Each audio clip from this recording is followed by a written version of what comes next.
2024 లేదా 25లో డిగ్రీ లేదా బీటెక్ చదివారా? సాఫ్ట్‌వేర్ జాబ్ కోసం ఎదురు చూస్తున్నారా? అయితే కోడ్ జ్ఞాన్ 100 డేస్ కోర్సులో చేరండి, జాబ్ సాధించండి. నమస్తే, వెల్కమ్ టు సుమన్ టీవీ. నేను మీ యాంకర్ సిరి. ప్రస్తుతం మనతో పాటు ఉన్నారు హైకోర్టు అడ్వకేట్ అలగరి రవీంద్రనాథ్ గారు. బిఫోర్ మ్యారేజ్ ఒక అమ్మాయి ప్రెగ్నెంట్ అన్న విషయం తెలిసిన, లేదు ప్రెగ్నెంట్ అయ్యి కొన్ని నెలలు గడిచి ఆ విషయాన్ని దాచిపెట్టి పెళ్లి చేసుకోవడం చట్టరీత్యా నేరమా కాదా? వీటి గురించి ఈరోజు మనకి క్లియర్గా ఇన్ఫర్మేషన్ ఇవ్వడానికి హైకోర్టు అడ్వకేట్ అలగరి రవీంద్రనాథ్ గారు ఉన్నారు. ఇలాంటి టాపిక్ చాలా సెన్సిటివ్ అయినప్పటికీ ప్రజెంట్ సమాజంలో ఇలాంటి టాపిక్స్ గురించి మనం మాట్లాడుకోవడం చాలా అవసరమైంది అని చెప్పొచ్చు. సో వీటి గురించి ఈరోజు మనకు క్లారిటీ ఇన్ఫర్మేషన్ ఇవ్వడానికి అలగరి రవీంద్రనాథ్ గారు ఉన్నారు. అడిగి తెలుసుకునే ప్రయత్నం చేద్దాం. నమస్కారం సార్. నమస్తే అండి శ్రీ గారు. సార్, ఒక అమ్మాయి కనుక బిఫోర్ మ్యారేజ్ ప్రెగ్నెంట్ అన్న విషయం తెలిసిన, లేదు ప్రెగ్నెంట్ అయ్యి కొన్ని రోజులు గడిచి ఆ విషయాన్ని దాచిపెట్టి మరి పెళ్లి చేసుకోవడం చట్టరీత్యా నేరం అవుతుందంటారా? అసలు చట్టాలు ఏం చెప్తున్నాయి? ఎవరైనా కూడా లీగల్ పరంగా ముందుకు వెళ్ళాలి అనుకునేటప్పుడు ఏ విధంగా ఉంటుందంటారు సార్? ఇది చాలా సున్నితమైనటువంటి ఒక విషయం శ్రీ గారు, కానీ తప్పనిసరిగా మాట్లాడుకోవాల్సిన అవసరం కూడా ఉంది. బిఫోర్ మ్యారేజ్ ఒక అమ్మాయి ప్రెగ్నెంట్ అవ్వడం కరెక్టా కాదా, చట్టాలు ఏం చెప్తున్నాయి? ఇది ఒకటో పాయింట్. రెండో పాయింట్, ఆ ప్రెగ్నెంట్ని దాచిపెట్టి, తను ప్రెగ్నెంట్ అనే విషయాన్ని దాచిపెట్టి ఆ అమ్మాయి పెళ్లిపీటలెక్కి మ్యారేజ్ చేసుకోవడం అది నేరం అవుతుందా కాదా? ఇక్కడ గుర్తుపెట్టుకోవాల్సింది ఏంటంటే, అమ్మాయి యొక్క గర్భధారణ ప్రెగ్నెంట్ అవ్వడం నేరం కాదు. గుర్తుపెట్టుకోండి, అమ్మాయి ప్రెగ్నెంట్ అవ్వడం నేరము కాదు, గుర్తుపెట్టుకోవాలి. కానీ కొన్ని కండిషన్స్లో అది నేరమే.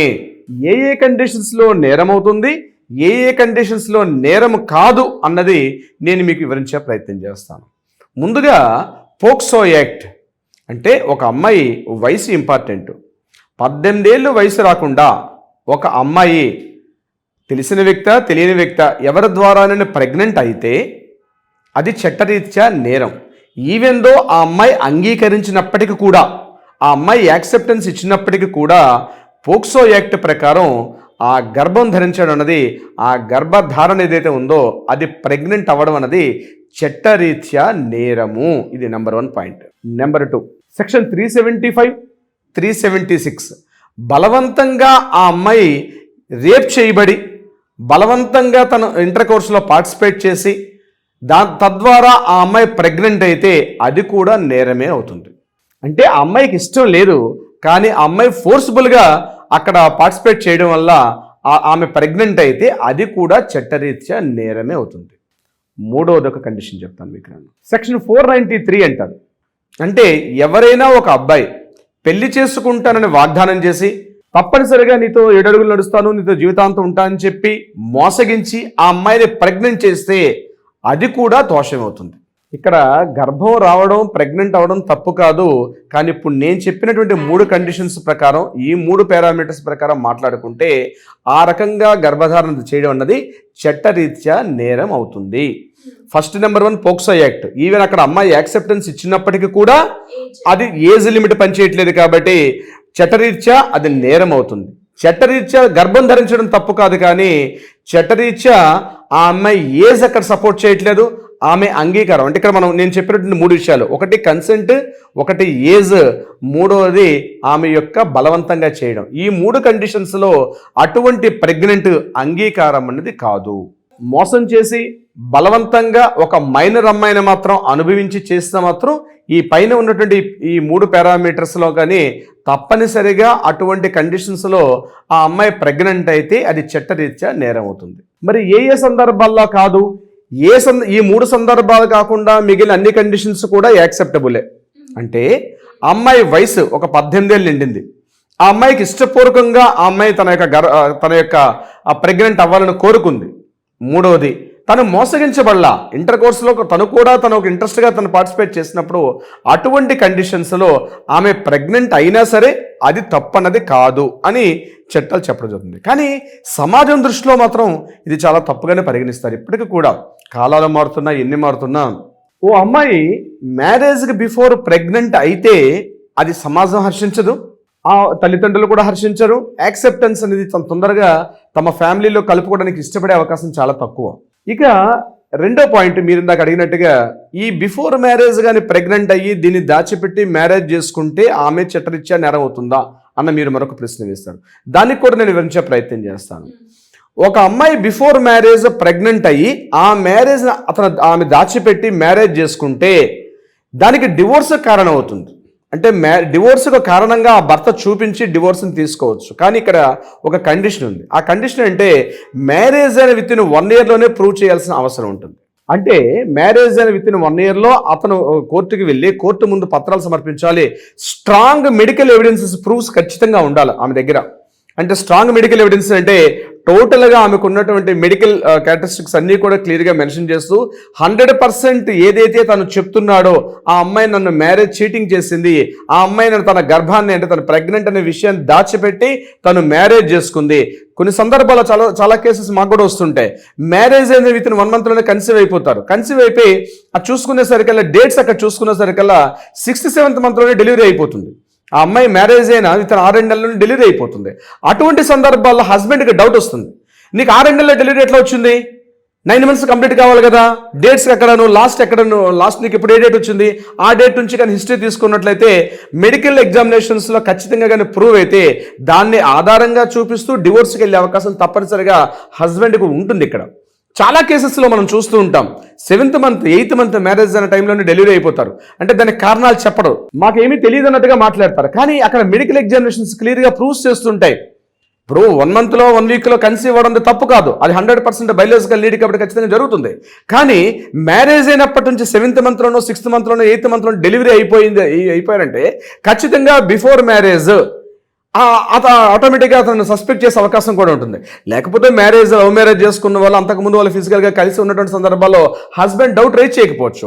కానీ ఏదో అరేంజ్డ్ మ్యారేజ్లో ఇప్పుడే ముఖాముఖి కలుసుకున్నటువంటి వ్యక్తిత్వాలు వచ్చేసరికల్లా మ్యారేజ్ అయిన 6th month 7th month కానీ అమ్మాయి డెలివరీ అయితే ఖచ్చితంగా హస్బెండ్ అనేది క్వశ్చన్ రైజ్ చేస్తాడు.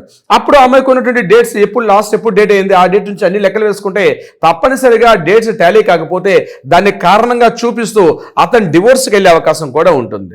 డెఫినెట్గా కోర్టు డివోర్స్ ఇస్తుంది. కొన్ని సందర్భాల్లో కొన్ని కేసుల్లో సుప్రీంకోర్టు కూడా అసలు మ్యారేజే కాదు అంటే వైడ్ మ్యారేజ్ అంటే అసలు మ్యారేజే కాదంటే కన్సిడర్ చేసిన సందర్భాల్లో కూడా కొన్ని సందర్భాలు ఉంటాయి. అంటే అమ్మాయి బిఫోర్ మ్యారేజ్ ప్రెగ్నెంట్ అయ్యి అది ఆధారంగా చూపించుకోగలిగితే అసలు ఇది సెకండ్ మ్యారేజ్ అంటే ఆల్రెడీ ఒక మ్యారేజ్ జరిగింది, మ్యారేజ్ డివోర్స్ అని సర్టిఫికేట్ కాదు, అసలు మ్యారేజే జరగలేదు అన్నటువంటి తీర్పులు ఇచ్చిన సందర్భాల్లో కూడా అనేక సందర్భాల్లో కోర్టులు కూడా తీర్పులు ఇవ్వడం కూడా జరిగింది. ఆ అమ్మాయి లైఫ్కి కానీ అబ్బాయి గారి లైఫ్కి కానీ ఇబ్బంది లేకుండా ఇటువంటి తీర్పులు ఇచ్చే సందర్భాలు కూడా ఉన్నాయి.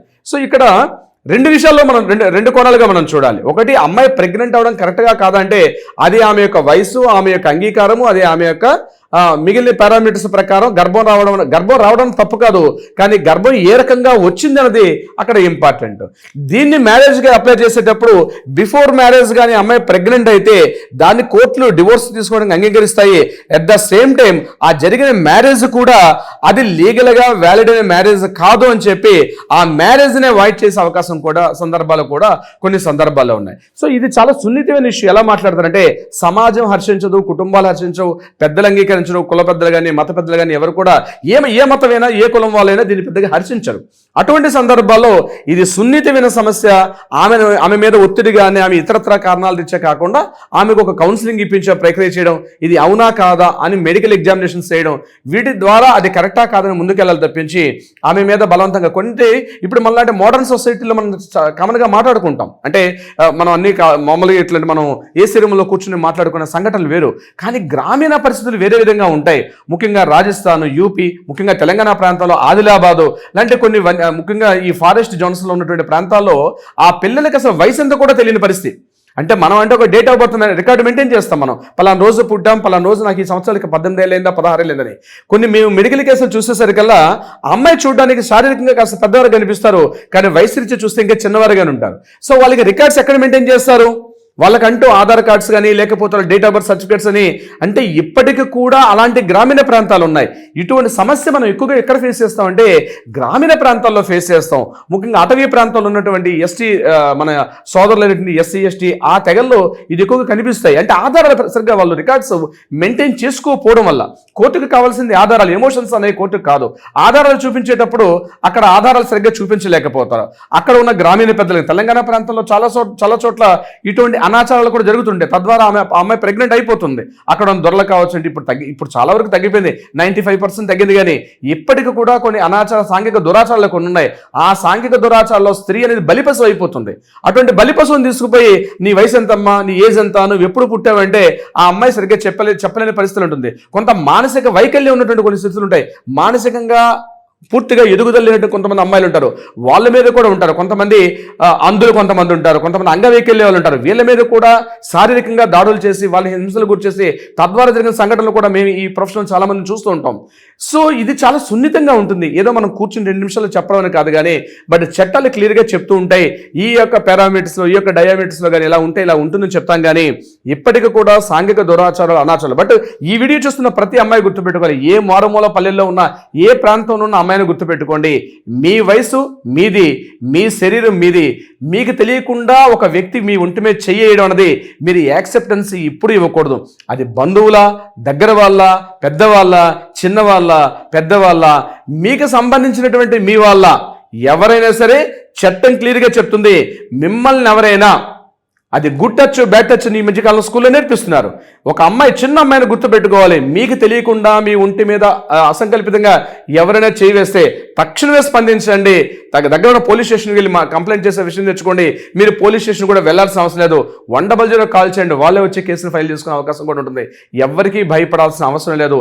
ఆడది బయటకు వస్తేనే అన్ని విధాలుగా సమాజం బాగుంటుంది. ఇది ప్రతి ఒక్కరు కూడా గుర్తించాలి. శ్రీ గారు, thank you sir, thank you so much. Thank you so much Shri గారు.